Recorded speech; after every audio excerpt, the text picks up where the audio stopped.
மாந்தோன்றிமலை கல்யாண வெங்கட்ரமணசாமி திருக்கோயிலில் குடமுழுக்கு விழா விமர்சையாக நடைபெற்றது. முன்னாள் அமைச்சர் செந்தில் பாலாஜி, MP ஜோதிமணி உட்பட ஆயிரக்கணக்கானோர் பங்கேற்றனர்.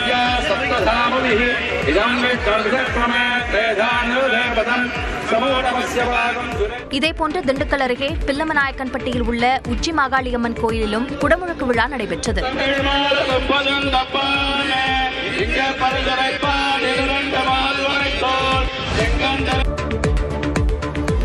திருவண்ணாமலை மாவட்டம் ஆரணி அருகே தம்படக்கோடி முருகர் கோயிலில் ஜெர்மன் நாட்டைச் சேர்ந்த இளம்பெண்ணுக்கும் உள்ளூர் இளைஞருக்கும் திருமணம் நடைபெற்றது.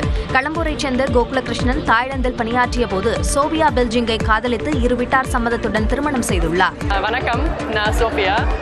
நான் தமிழ் கற்றுட்டேன். நான் அவங்க தமிழ் பேசுகிறேன். அவங்க அம்மா தமிழ் மட்டும் பேசுகிறாங்க, அப்பாவும் தமிழ் பேசுகிறாங்க. அதனால் நான் கற்றுட்டேன். இப்போது கல்யாணம் ஆச்சு, ரொம்ப சந்தோஷம். தமிழ் கல்ச்சர் எனக்கு ரொம்ப பிடிக்கும். நிறையா சாப்பாடு எனக்கு ரொம்ப பிடிக்கும்.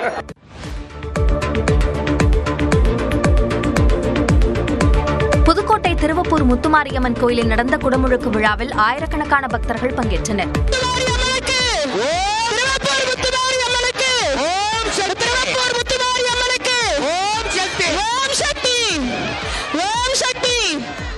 சென்னை அம்பத்தூரில் உள்ள முத்துமாரியம்மன் கோயிலில் திருக்குடமுழுக்கு நன்னீராட்டு விழாவுக்கு மத நல்லிணக்கத்திற்கு எடுத்துக்காட்டாக இஸ்லாமியர் சீர்வரிசைகளை வழங்கினர்.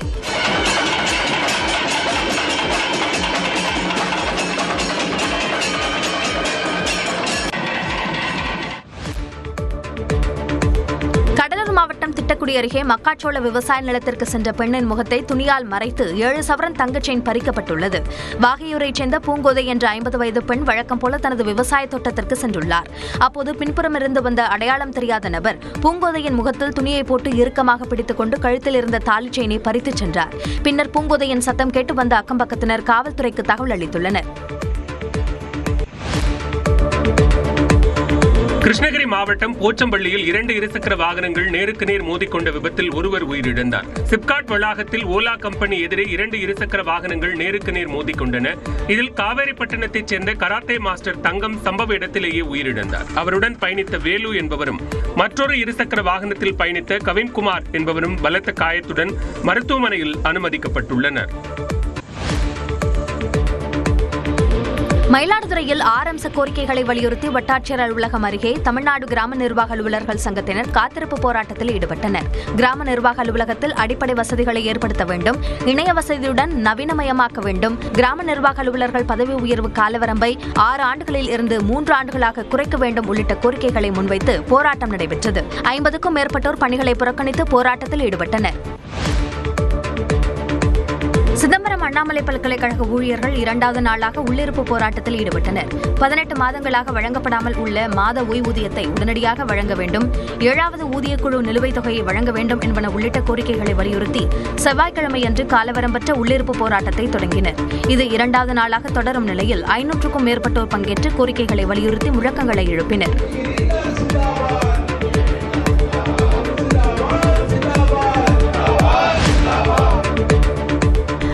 நிறுவனம் தனது நவீனமயமாக்கல் திட்டத்தின் கீழ் போயிங் 787-9 ட்ரீம்லைனர் விமானங்களை அறிமுகப்படுத்தியுள்ளது.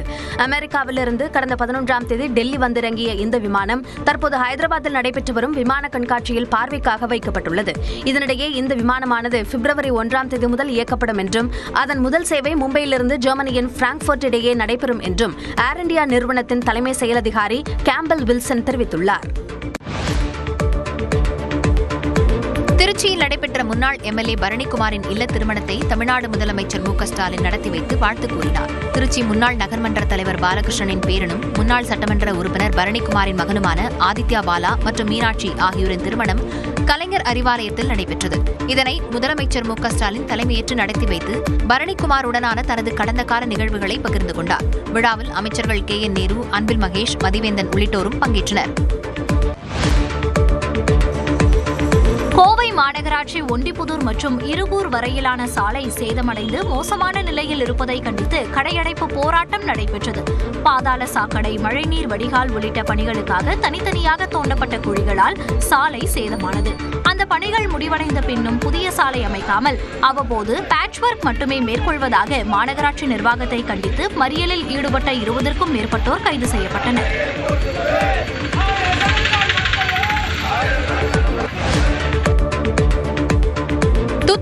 மாவட்டம் விளாத்திக்குளம் சுற்றுவட்டார பகுதிகளில் பனிப்பொழிவு காரணமாக மிளகாய் விளைச்சல் பாதிக்கப்பட்டிருப்பதாக விவசாயிகள் வேதனை தெரிவிக்கின்றனர். கடந்த சில ஆண்டுகளாக வறட்சி, அதிக மழை என விளைச்சல் கடுமையாக பாதிக்கப்பட்ட நிலையில் தற்போது சுமார் 30,000 ஏக்கர் பரப்பளவில் மிளகாய் செடிகளை விவசாயிகள் பயிரிட்டுள்ளனர். பனிப்பொழிவு அதிகரிப்பால் ஒரு ஏக்கருக்கு 5 குவிண்டால் மகசூல் கிடைக்க வேண்டிய இடத்தில் 1 குவிண்டால் மிளகாய் மட்டுமே கிடைப்பதாக விவசாயிகள் கூறுகின்றனர். இந்த வருஷத்தோட மிளகாய் செடியோட நிலைமை இதுதான். விளைய வைக்கிறதுல மட்டுமே விதை எடுப்போம். இப்போ அடுத்த வருஷம் விதைக்கே இல்லாத அளவுக்கு நிலைமை இப்போ இருக்குது. இதை அரசோட கவனத்துக்கு கொண்டு போகணும். அரசு இதுக்கு தகுந்த நடவடிக்கை எடுக்கணும். உரிய நிவாரணம், இன்சூரன்ஸ் வழங்கணும்னு கேட்டுக்கிறோம். திருவாரூர் மாவட்டம் மன்னார்குடி ராஜகோபால சுவாமி கோவிலில் குடமுழுக்கு விழா கோலாகலமாக நடைபெற்றது. ராஜகோபால சுவாமி கோவிலில் நடைபெற்ற சீரமைப்பு பணிகள் முடிந்ததை தொடர்ந்து கடந்த 24ஆம் தேதி சனிக்கிழமை முதல் கோயில் வளாகத்தில் யாகசாலைகள் அமைக்கப்பட்டு சிறப்பு பூஜைகள் நடைபெற்றன. 5ஆம் கால பூஜை நிறைவு பெற்றதை தொடர்ந்து புதன்கிழமை காலை கோயிலில் உள்ள கோபுரங்கள், சன்னதிகளின் விமானங்களுக்கு குடமுழுக்கு நடத்தப்பட்டது. விழாவில் ஆயிரக்கணக்கான பக்தர்கள் பங்கேற்று வழிபாடு நடத்தினர். திருப்பத்தூர் மாவட்டம் வாணியம்பாடி அருகே புதூர் மேம்பாலம் கீழ் ரயில் தண்டவாளத்தில் கொட்டப்பட்ட குப்பை கழிவுகள் எரிக்கப்பட்டதால் காற்று மாசால் ரயில் பயணிகள், வாகன ஓட்டிகள் அவதியடைந்தனர். அடையாளம் தெரியாத நபர்களின் செயலால் தீ மளமளவென வேகமாக பரவி இருந்ததால் மேம்பாலத்திலிருந்து தீயணைப்புத் துறையினர் தீயை அணைத்தனர்.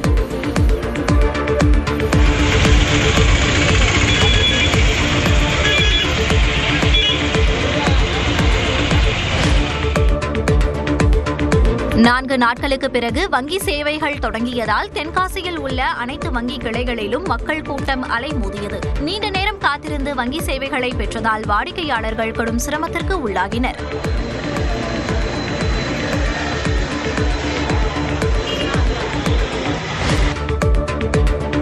திமுக ஆட்சியில் 4000வது குடமுழுக்கு பெருவிழா சென்னை பெரம்பூரில் உள்ள சேமாத்தம்மன் கோயிலில் வெகு விமர்சையாக நடைபெற்றது. தமிழில் வேத மந்திரங்கள் முழங்க நடைபெற்ற விழாவில் இந்து சமய அறநிலையத்துறை அமைச்சர் சேகர் பாபு, மேயர் பிரியா உள்ளிட்டோர் பங்கேற்றனர்.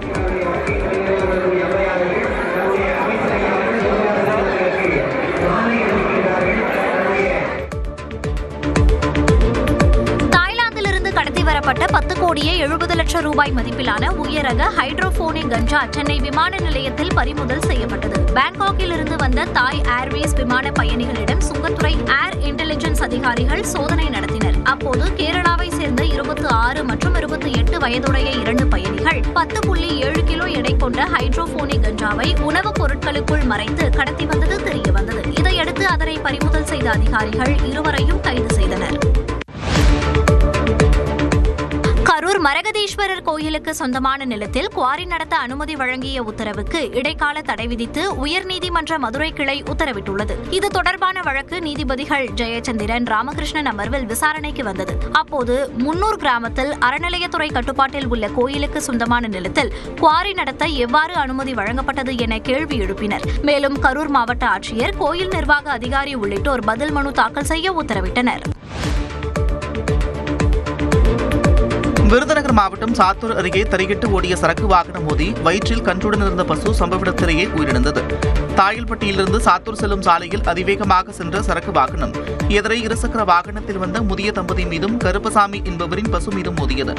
இதில் பசு சம்பவ இடத்திலேயே உயிரிழந்த நிலையில் பலத்த காயமடைந்த திலகராஜ், பாப்பா தம்பதி மருத்துவமனையில் அனுமதிக்கப்பட்டனர்.